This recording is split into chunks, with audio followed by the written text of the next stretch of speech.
Welcome to the Basketball Missionary Podcast, the podcast about how we make an impact through the game of basketball on and off the court. Very excited that today I got my man, Rob Fodor, the Miami Heat shooting coach, a good friend of mine. We call each other brothers. He's been like a good friend, a mentor, a guide to me. So very excited he took out some time as he's traveling with the Miami Heat right now, making this amazing playoff run. This will be aired as they go into the NBA Finals. But Rob was kind enough while he was off between media, practice, all that, to take this interview. And today I want to talk about kind of how I got to know Rob, but really the power of having a guide in your life, having mentors, having those that are older than you, wiser than you, have maybe gained more experience, kind of guide you and lead you. And a lot of times it's as simple as asking the question for help. And I think pride goes into that sometimes, of us trying to figure it out, but the old saying is a wise man learns from his own mistakes, but a wiser man learns from the mistakes of others, or in this case, learns from the blueprint of others. And Rob came into my life a few years ago. And when we had the whole 2020 shutdown, he would call me and we'd have these long conversations. Obviously, we're not doing anything. The NBA shut down. My own basketball program was shut down here in Kentucky. And we'd have just long conversations, got to know each other through him and also Mike Dunn. We jumped on, did a Zoom together, did kind of a coaches conference for free, and talk about everything from fishing to crypto to life, and of course, basketball. But what I found in my life, a big, I guess cheat code would be that I've always reached out and tried to surround myself with other men that have gone places that I would like to go, both in the realm of basketball and the realm of faith and ministry. One that comes to mind off the top of my head is Pastor Brian Croft here in Louisville with the ministry Practical Shepherding. At the time when I first reached out to him, I was 21 years old, newly married, and looking for a church home. And he became a true mentor to me and my wife. He was there for both of us. I was a young, zealous, full of passion Christian, but needed someone to kind of hone that focus. And Brian did that for me. Two big things that stuck out to me was when I was newly married as a husband, he helped me realize that in a lot of cases, men get the satisfaction of work and their identity from the work of their own hands. So we're not necessarily concerned with what's going on at the house or whatnot. I was just focused on, saving as much money as possible, only pouring myself into my work. And in a lot of ways, he helped give me wisdom and hear things that were important to my wife, of her wanting to turn a house into a home and create that and help me understand in her world, her identity in a lot of ways is the home, and in the future would be our children. And so he helped me give me wisdom how to see and hear my wife, and how my consuming passion was perhaps basketball or basketball ministry or the business aspect of things. He helped me understand something he always told me was, Philip, you can always have another business. You can always have another ministry, but you've got one wife, one family.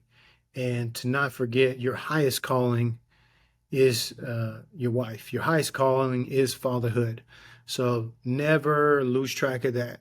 Never take for granted maybe the growth or progression in your life, or the things that are happening with Hoops of Christ, or the things that are happening in your business, and put that ahead of what God's called you to do, which is to love your wife like Christ loved the church. And so I've always been very thankful to Brian for that. And you need people in your life that will call you out, hold you accountable. That's why it's so important. It comes to Rob. I've always looked up to Rob in the sense of how gracious he's been with his time and his wisdom and his knowledge. Some of the most basic things I can remember, he called me and he's at the Miami Heat facility. He's training NBA guys. He's traveling the world He's having dinner with Coach Spo, and I think it's the most amazing thing, and that's his normal life.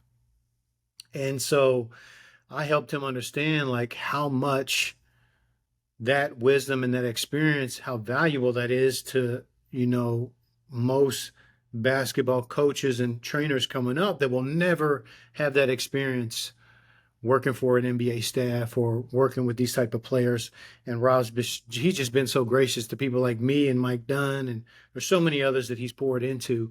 So without further ado, here's the interview. Let me bring on my guy, Rob Fodor. He will be at the Committed to the Craft Conference, June 16th and 17th in San Diego. He rocked it out, stole the show last year at the 2022 conference, and he's just always fun to talk to. All right, welcome to the Basketball Missionary Podcast. I got a very, very special guest, good friend of mine, the mad scientist of shooting, but man, just a teacher's heart and a very kind heart. Rob Fodor, welcome in, brother. Good to see you, brother. Always a pleasure to be able to jump on and visit. So I'm happy to be here with Okay, you. so the context of this talk, where are you at right now? New York City. Yeah, we're getting ready for Game 5. Mm. We'll play in the Garden tonight at 7:30. So we have a chance to close out our series and try to get some guys some rest if we can, bring that killer instinct and execution. For sure. So for those of you that don't know Rob or his background and story, it's really incredible. And basketball is just one of his many passions and things Uh, that we talk about. Last year at the Committed to the Craft Conference 2022 was actually the first time we met in person, but we had been speaking for years, and he has been kind enough to pour into my life as a friend, as a mentor, as a teacher. And so it was really cool just to kind of see him in his element. So, Rob, tell me a little bit about like how you got into player development. well, thinking about last year, it was kind of fun because we had been together on camera like this, you, myself, and Mike, and that was a blast. And then to be able to, walk in the same building at the same time with you guys, that was a special thing, just to be able to build that brotherhood and fellowship. Uh, my journey into it's funny. I mean, people call it player development because there's no other label for it, but you know, I grew up the same way everybody else did. I was a player, and I was a sports guy. So I played a lot of sports. Played just about every sport for somebody at one time or another. Um, Played hockey, football, soccer, basketball, baseball. Was headed down the road of playing for a living in two sports, and with and then took up another sport after basketball, some in golf, but so then there became three sports. But anyway, my whole thing was I try to be understanding of what we're really doing, how we're doing it, why we're doing things, and I'm very analytical. Obviously, you know that. And coming up through basketball, watching everybody, my friends and really great players, kind of struggling with the same problems all the time. And, there are a lot of committed people trying to head down the road of finding answers. And, the old school way of doing things was let's go rep it out. We'll just keep working on it and it'll get better. Well, that part of that is true. Um, but it's like driving a car that has a broken part. If you just keep driving it and then you put a band-aid over it, Right. eventually you're going to still have the same problem. So I kept looking at things where to have the eye of analysis and diagnosis was I just kept seeing that people were having the same problems, knowing that all these phenomenal people in basketball. I was blessed to be in probably the city that was the hotbed of basketball in the world at the time in Detroit, and a lot of high level quality people still had the same problems. So, like I've told you before, I just figured that if all these committed people couldn't come up with the answer, there's a lot of smart people, a lot of dedicated people. It told me that the answers did not lie in basketball. So my brain, I went off on this search, uh, and the motivation behind it was really very simple, is I wanted to help my friends. And then it Right. grew from help your friends to everybody around say, we're going to change the game, change how it's taught, change how it's understood. And, I've been blessed to be in front of the highest level basketball people in the world, players, coaches, minds, etc. And it's easy to come to an agreement that, there's this epiphany of realization that, oh, that's what was going on. So, through study, I think, I've told you before, I studied biomechanics, kinesiology, anatomy and physiology. I cross sports observation. I played other sports. I studied cats. I studied chemistry and neuroscience and all that. And it's funny. That's it. It's the same reaction whenever like I'll go through this list of physics and geometry and biomechanics and then when I say that I studied cats, everybody goes, "Wait, what? Did you say cats? You said cats, right?" And the story goes that all of us have been faced with it where we had a coach that would see somebody and say, "Wow, that guy's quick as a cat," or "That kid's cat quick." Or so, the way I looked at it was I figured I should study cats because why wouldn't you? If I don't, I can do the things that the cat quick kid can do, but there had to be something in the way that cats did it, or great athletes that are animals, because the way that I pieced it together, Phil, is what's the commonality between us and a cat or other athletic animals that, we're all in the animal family. We're all in the animal kingdom. Right. Okay. So if you go to scientific order, kingdom, phylum, class, order, family, genus, species, we're in a different species, but we're all in the same animal kingdom. Therefore, we have innate similar traits. So, growing up in Detroit, it was pretty easy to study cats, cats everywhere. And being, a dastardly little kid with throwing rocks and firecrackers, and you can get cats to do just about anything. But if you're observant enough, you can watch them and you see how they move. When you scare the heck out of a cat, they all do the same thing. Oh, like that. And their feet go out and their body gets low and their eyes go up. And it's that innate fight or flight response. Because am I going to have to take something on or can I get the hell out of here? So knowing that our commonality is in the animal kingdom, therefore we have the innate fight or flight response, which everybody knows that to be the case. And I thought, how can we turn that into a skill? So, you go down that rabbit hole and you watch the way they move, and then you start to, pick pieces out of, if you watch the way a cat lowers, the center of gravity Right. moves closer to the ground. Spread out. What they do, right, they put all 4 feet, all the levers get behind a direction that they're going to push. And when their eyes go up, they're balanced and they're looking for a place to go. And when they see where they can escape, the foot that's behind the direction that they go, they explode. So once you can see that, now you can piece things together and you go, oh. So then I started saying, okay, so I watched other sports. And who are the fastest humans? Track stars, right? And how do they start? They start with one foot behind the other and they push off their back foot. And then you'd watch running backs go into the hole and they would kind of settle down and look for a place and with that back foot take off. Wide receivers of a tennis serve. You see the guy with the racket, he'll start bouncing and then he'll get lower, lower, lower. His feet widen out just a little bit and they take off and push.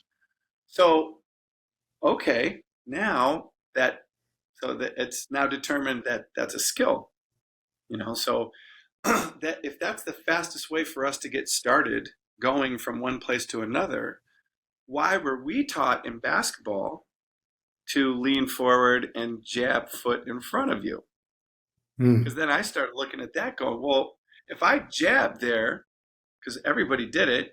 You jab forward and you put weight on that foot.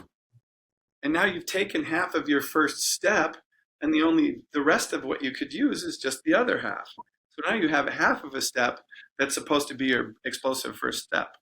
So scientifically, that just didn't seem like an efficient way for me to do it.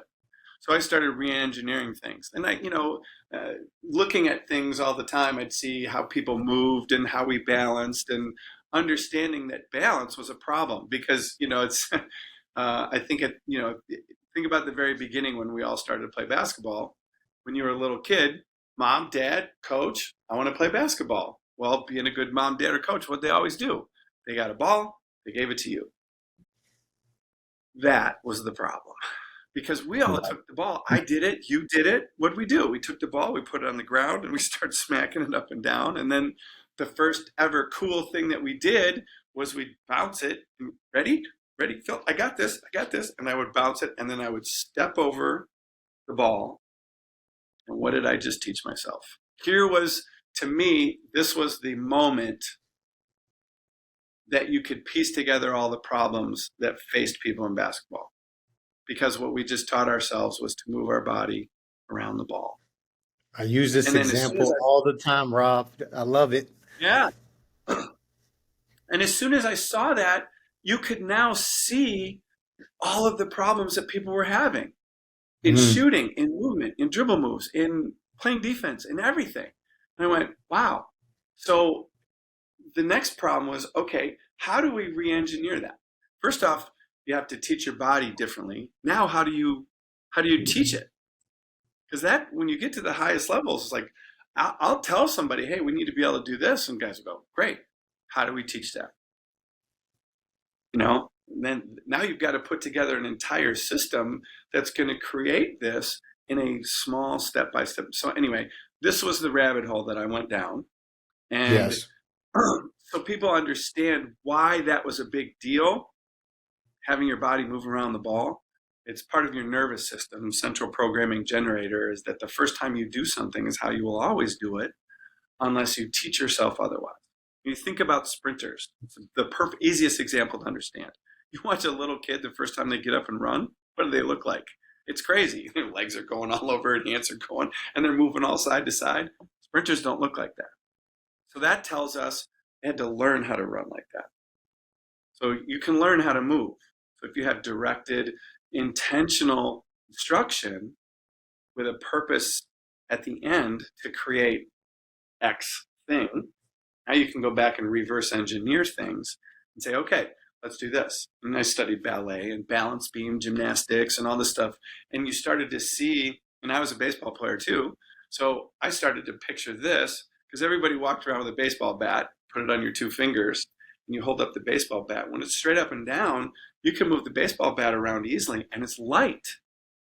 And when your body's in that vertical, balanced posture, it's easy to move around. But as soon as that thing tips over, you grab onto that. Now you're chasing the weight of balance.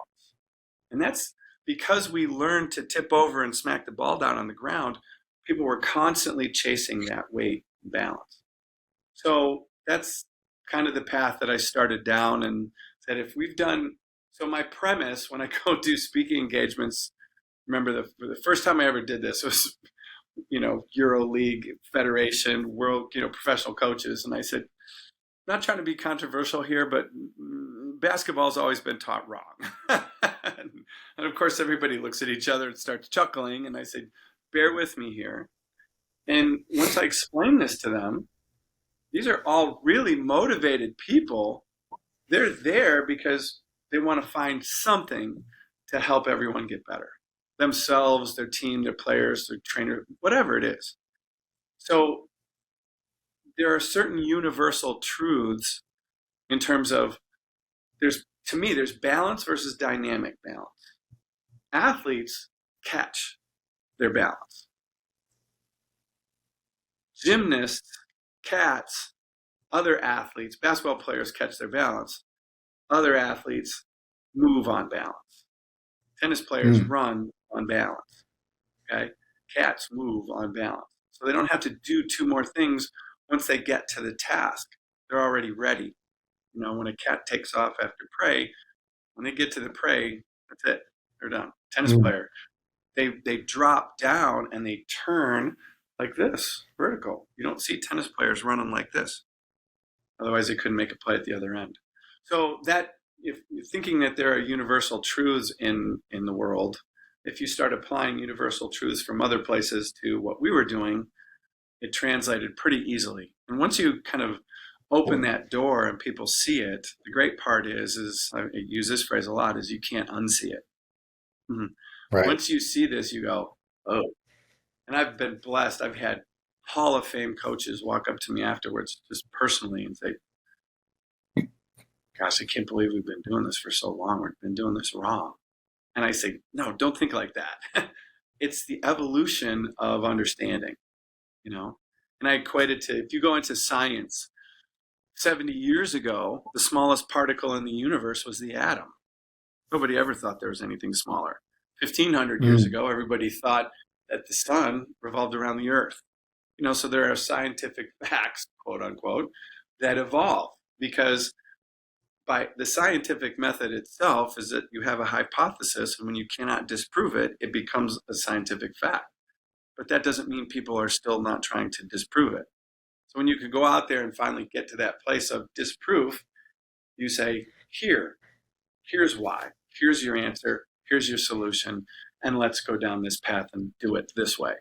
So it's kind of, Well, let me jump in there, Rob, because I wanna jump on that note because this is something that actually came up at the conference last year. I don't even know if we really got to talk about this. So let me go back. First off, I just want to say this.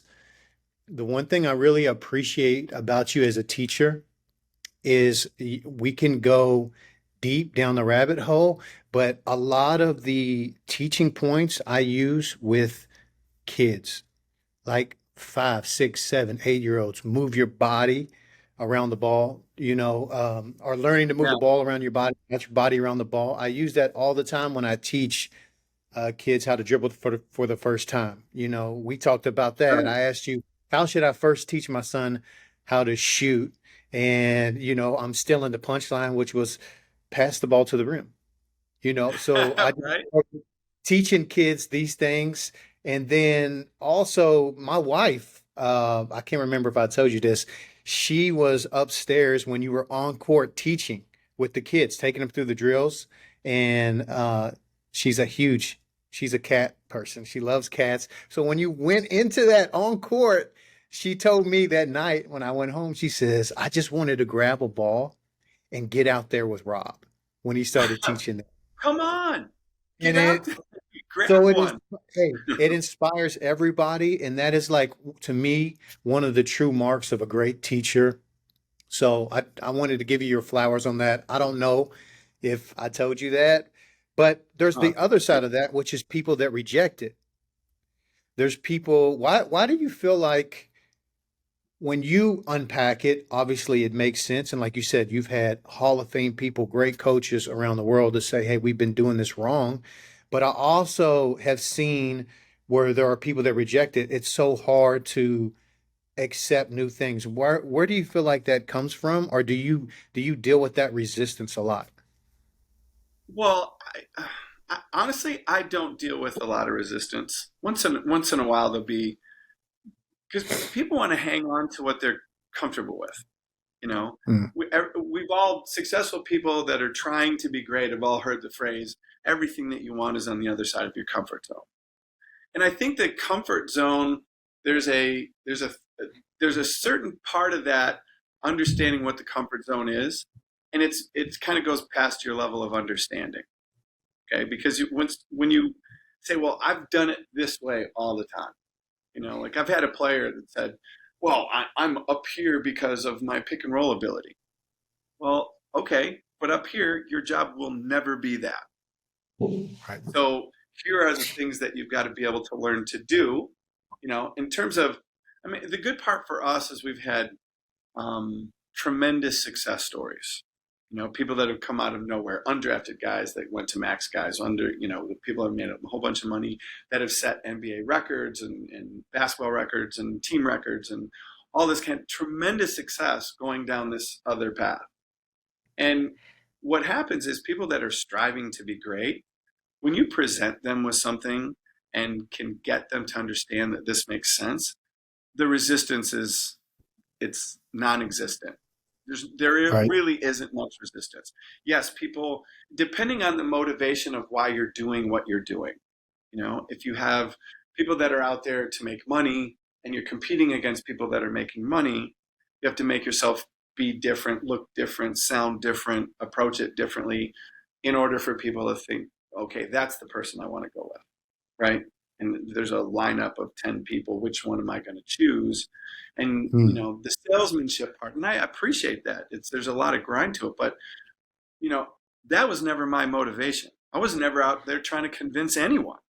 I was just trying to help my friends, and my friends just happened to be professional players that I played with. And then they talk to their coaches, and next thing you know, their coaches are coming to me, and next thing you know, we're building this stuff out on the court, and everybody's like, "Whoa, can you do this with our guys?" I said, "Of course." Right. you know and the fun part is like the conversations that I'll have with a teacher coach of the game is very different than what the conversation is that I'll have with a player. I think I've said this to you. I get really, really in depth in terms of the details of how this all became, why it was this way. But I don't I have a lot of fun when I ask people explain shooting in one sentence. And when I say that to people, they start looking at each other like, "Oh my god!" And then I say, "Okay, great. Take that sentence and make it 5 words." And that's where "pass it to the basket" came from. You You know, you you did this at the conference with Gannon, Baker, Phil Handy there, all our guys in the room. This was so what a great memory watching the yeah. finals last year. Keep going, man. I'm And it, just seeing the picture well, again and of it's us all sitting in hilarious the room. because the one thing, simplicity is the ultimate sophistication. The reason that I go into a really, really complex explanation of how to get to what's simple. Because when we're on the floor, you have to, if say for example, I'm meeting a world class player for the very first time. They've heard things, I know things of them, blah, blah, blah. But there's that moment where, okay, this is me and you, show me this, and then I have to be able to diagnose what they do and explain to them in a very, very short period of time. Like before I was in the league, I always said I have 5 minutes. And I have to, in 5 minutes, I have to be able to diagnose somebody, program them, and get them to understand that this is going to be able to help you. And the blessing for me is 99.9% of all people that have ever stood in front of me will look at me and say, "I've never heard any of that before." Even my guys now who've been in the NBA for Right. 10 years, "I've never heard that before." Okay, great. And they, as soon as you say it, they go, and it resonates with them. So when I'm speaking to coaches and teachers, it's very complex. But when I get to the place where, okay, now we have to communicate it to the person who's actually going to apply it and learn it and ingrain it, and you have to give them the thoughts that are going to resonate with them, which is one of those other discussions. Is I think as teachers, as coaches, we need to be able to speak 50 different languages. Okay, and the Mm. languages I mean are the language of a scientist, language of an artist, a mechanic, a grinder, a visual learner, somebody that learns by feel, somebody learns by hearing. Show me, and so there I need to be able to do these things, and then when they see them, and I could say I had I had a couple super high level guys that I could show them something, and they'd watch me, kind of nod their head, and they walk off. And the next time we were on court, they were already down the road of getting that because they Mm. saw it and they would process it. And then they would kind of, you know, fiddle around. You know how people do that. You can make the body movements like, huh, if I do this. And then they put their own stamp on it. Because I'm giving them a principle to have them be the artist or scientist of their own well being, right? Here's your tool. Here's your paintbrush. Here, you are the canvas, and here's the game. Create, right? But there are certain principles and fundamentals that allow you to get to that. So Do you feel like that translates? So let's say you're with the Heat and you're working with high level players, but I know also you have an extensive background working with amateurs, kids. yeah, So yeah, someone who's maybe a coach, a teacher, a trainer, what are the things that you think also translate from working with a high level player? I know it's much different than working with a child, but as far as certain things a teacher needs that makes them great or gives them the eye. You talk about that yeah, a lot. yeah. What are those things that kind of translate regardless of what you're doing? Well, I kind of put because everybody knows me as the shooting guy, right? So everybody talks shooting first. Where most of what I do has to do with balance and movement, and so I kind of put it under I put it under the umbrella, or it sounds like three umbrellas, but it's preparation, connection, and sequence. You've heard that before. So Yeah. everything that we do, there's a preparation for you to do it. Because you've heard say, do your work early, be ready to shoot when the ball gets there. Great. What does that mean? How do I do that? What is prepared? And this is where so as teachers, I do what I always do, and you've seen it. And I spend a lot of time with like Mike. When Mike Dunn, when he jumped on the court with me, I said, okay, great. Here's the skill that we want. And my philosophy is once you have a skill that you want, you've identified this is the task that we need to do, and a player starts to get it a little bit, I am going to make it 1,000 times harder than what you're going to have to do in a game. That's why you see all these hand preparations and movements and balance challenges and timing challenges and all Mm. kinds of things where guys are jumping around in circles and the ball's flying around this way and everybody's looking at me like what, and then we do everything that we just did, do it on one foot and say think about how easy, if I can do this on one foot, how easy is it to do it on 2 feet. But I think the thing that translates to every level is understanding a couple of things: efficiency and energy transfer. Energy Mm. transfer is how do we take what we can create in our bodies and put it into the ball? Or how do we take the physical attributes of what we can do athletically and put them into a skill? Because when you have a great athlete and you can attach their athleticism to a skill, whether it be shooting or ball handling or finishing at the rim or whatever the case may be, that's when you have a real problem as a player for the other team. So it gets to be we're trying to make it as simple as for whoever's walking on the court. If you understand all the complexities, then it gives the teacher, the coach, the ability to absorb the information and then be creative themselves. When I went up to University of Virginia with Tony Bennett and those guys with their great teams, and one of the questions I got was, "What drills do you have for us?" I said, "Well, I've got drills, but it won't help you right now. I Yeah. didn't come here to do that. I came here to give you foundational principles of how this all works and why." And the reason being is I don't know your players. I mean, I can see them. I know what I can get them to do, but you're going to have to know how do you get them to do that? How do you connect with them? How do you say the right things to get them to resonate, right? So some athletes are sports freaks. So I make references to all the other games that they may watch. So do you ever watch a Nordic ski jumper? And there's a visual for that. This connected with one of my guys the other day, and he went, "Whoa!" Ever since he heard that, that was the magic words. There's Right. magic words for just about everyone. And that's one of the really fun parts for us.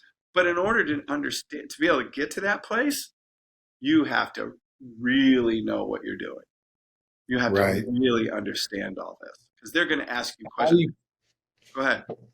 I was saying, how do you pass that on? I mean, I follow Mike, and I think Mike Dunn is as close of a student to the detail, and I know he's like your protege, But how would you pass on? Because, like you said, people view things in boxes as this is a drill and it can be cut out and I can implement that everywhere. Whereas what you're talking about is teaching the teachers. Right. How Right. how do they learn that? How do you pass that on to the next generations like myself and Mike and so on? Right. Well, we're talking about very general principles right now, Hmm. preparation, connection. And once you start, opening the box to each one of those, there's probably 25 subcategories. So once when I take teachers, I start going down that road of, okay, when you're in this situation, here's you're going to face this. That's why, for me, the joy of it is to teach people like highest level coaches and teachers because they have the best questions for me. Because the young player doesn't even know what questions to ask yet. It's one of the phrases you hear all the time with successful people is to know what you don't know. And with a Mm, lot of times, if you don't even know what question to ask, sometimes you kind of, can't quite connect. So, as connectors, as teachers, coaches, the understanding, I, when I used to teach in school too, and I would explain to people, you remember about 25% of what you're told, right? If you think about this, you walk into a room of people that you want to know and you want to be around, and you meet four people. My name's Rob. And you put your hand out. I'm Phil. I shake your hand. My hand comes off. Your name goes right to the floor. First time I ever meet you, right? Now, you and I have a relationship, so it's a little different. But the first time you meet four people, you forget their name almost like that until you right. develop that as a skill. So you only remember a very small part of what you're told. You remember about 70% of what you discover. So think about the time where your mind's going and you're working on something and you go, "Oh, I got it." And then you practice it and you practice it, you feel great, then you leave. And then maybe a day or two later you're talking about it with somebody and you're going, "What was it that I was just working on?" Because you didn't go through a debrief process. You didn't go write it down. You didn't remind yourself. You didn't go. But here's the best part. You remember over 95% of what you teach. So when you go Mm, out there and you have to take wow. this highest level understanding and then go out there and teach it. Teach it to yourself, teach it to your kids, teach it to your wife, teach it to anybody that will listen to you and practice. And then teach yourself. Put yourself on film, put yourself on a recorder. Listen to how you speak. Listen to how you can communicate. Do you have Yeah. repeating phrases? Do you have distractions? I listen to people talk all the time. I used to teach and I do professional speaking engagements often, and you hear a lot of uhs, ums, like, well, like, and it's like, well, like, and the difficulty for me with that is it's a distraction to the person that's listening to you. So now your focus gets drawn away from maybe the most important point you could ever impart onto someone. How do you use the crescendo of your voice or the subtlety of your movement? Sometimes, and this is where, when you're learning your audience, if you want to capture somebody's attention, whisper. I've heard that phrase before. So sometimes you use that. Sometimes you talk, oh my God, is this right? And it's where everybody engages and say, this is the thing that you've got to remember. So Right. that's the fun part of learning how to teach. And in order for you to do that, because you're teaching yourself, the knowledge of the information that you have to have has to be so far beyond what you ever expected, because that allows you to grow as the teacher, as the trainer, as the coach, as the parent, as the business manager, as the sales manager, as the whatever, as a leader.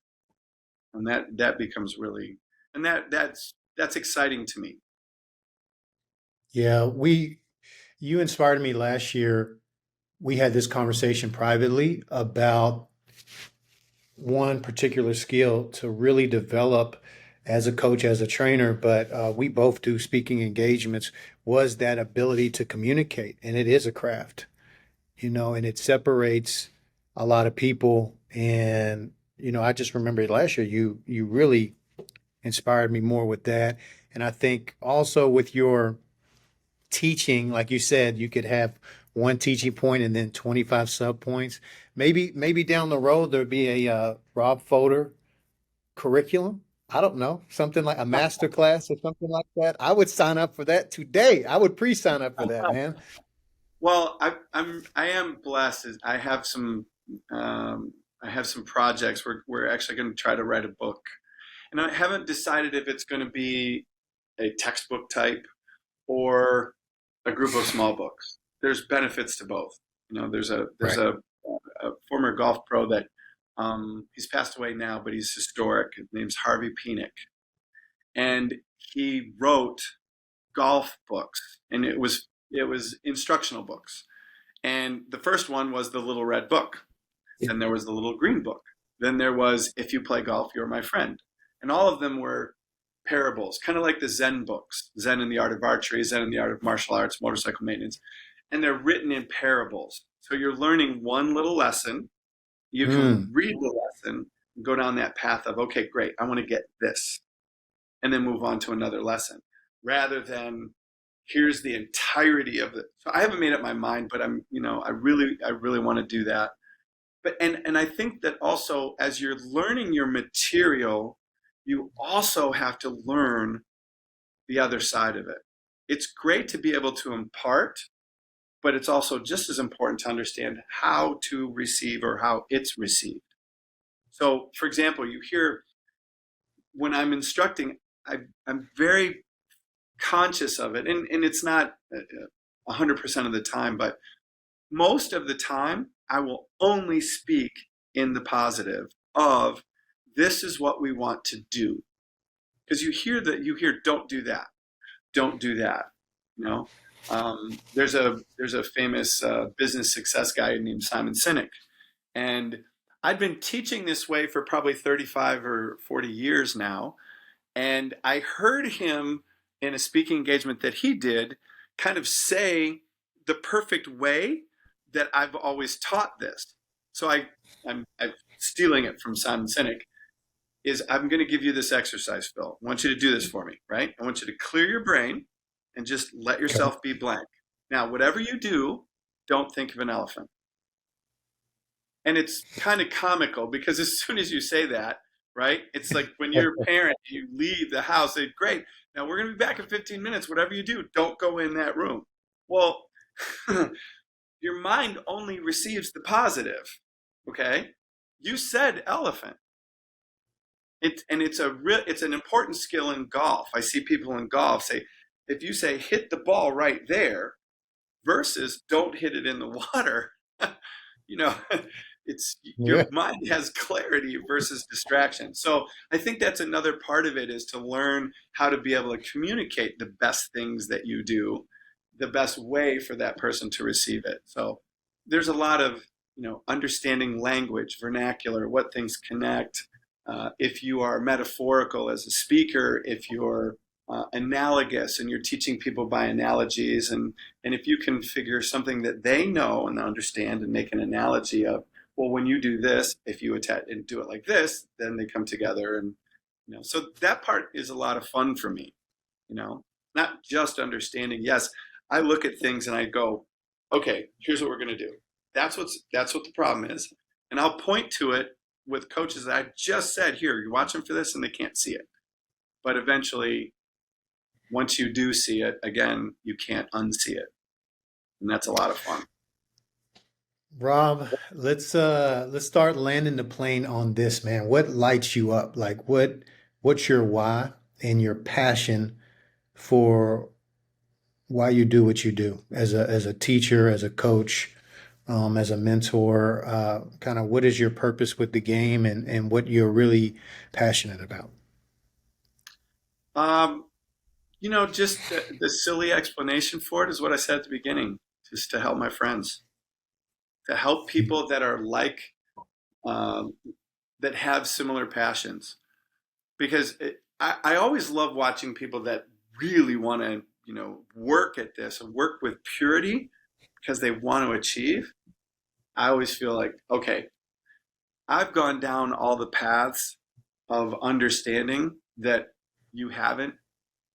And if I can help you by imparting something to you that will help you, then here. It's a pay it forward kind of thing. Um, but if you can, I heard this phrase a long, long time ago, and I believe it was a film I was watching, and it was Lou Holtz, and it was he was making reference to. I'll have to think of the person that quoted it, but when I say it, other people will know. But the more that you help people get what they want, the more you'll get what you want. I think that's a big karma thing, and I'm a big karma guy. If you keep putting great things out there, then good things happen to you. And what's interesting, and you know this, I have this, I was having a conversation with somebody last night. I have no idea how I have ended up in the circles of people that I am in. I'm involved with literally a world changing technology now, and I'm not a tech guy. Hmm. I'm like, I equate it like this. I'm like Forrest Gump's feather. I just drift in and poof, there I am. And somebody will say, well, what about this? And I go, oh, yeah, I know them. And the list of people that I've been in rooms with and that I've been blessed to be able to impact, and then they come back and want to bless me back. So, I think if you have the base of gratitude and giving and things like that, I think that goes a long way to whatever it's going to be that satisfies your passion, you know. Um, and you know me, I have a lot of passions. Basketball is just one of Yes. them. But Yeah. I think it's just understanding everything. And you can't know everything, but you can sure as hell try, right? And you Right. can be a constant learner. Somebody asked me a really great question when we were in the bubble, and they said it was a podcast that I did. They said, "So, what do you notice about when you're around everybody that's in the bubble?" And when you're with all the highest level people, um, it's not everybody keeps learning. Everybody reads. Everybody reads. What book are you reading? And you ask, and people will tell you, "This is what I'm reading. This is what I'm reading. I've got 4 books at my table, and this is what I'm reading." And and this is what and I love to read too, but I love to learn, and I learn so many different ways. I learn by being on the court because my mind is constantly going to the next thing. Now that makes you a little restless, I guess, but if that's kind of my mind just keeps going, keeps going, keeps going. Once I understand something, great. This applies to this and this applies to that. And oh, this can solve that problem. And here's where we go next. And, so the blessing of it has been somebody said it's to rebuild the game. And I look at it as the game is metaphorical. It becomes representative of the game of basketball, but you can put the game on anything: business, life, family, relationships, et cetera, et cetera, et cetera. And it's how do you approach that learning part and say, okay, here's where it's the struggle. How do we change that?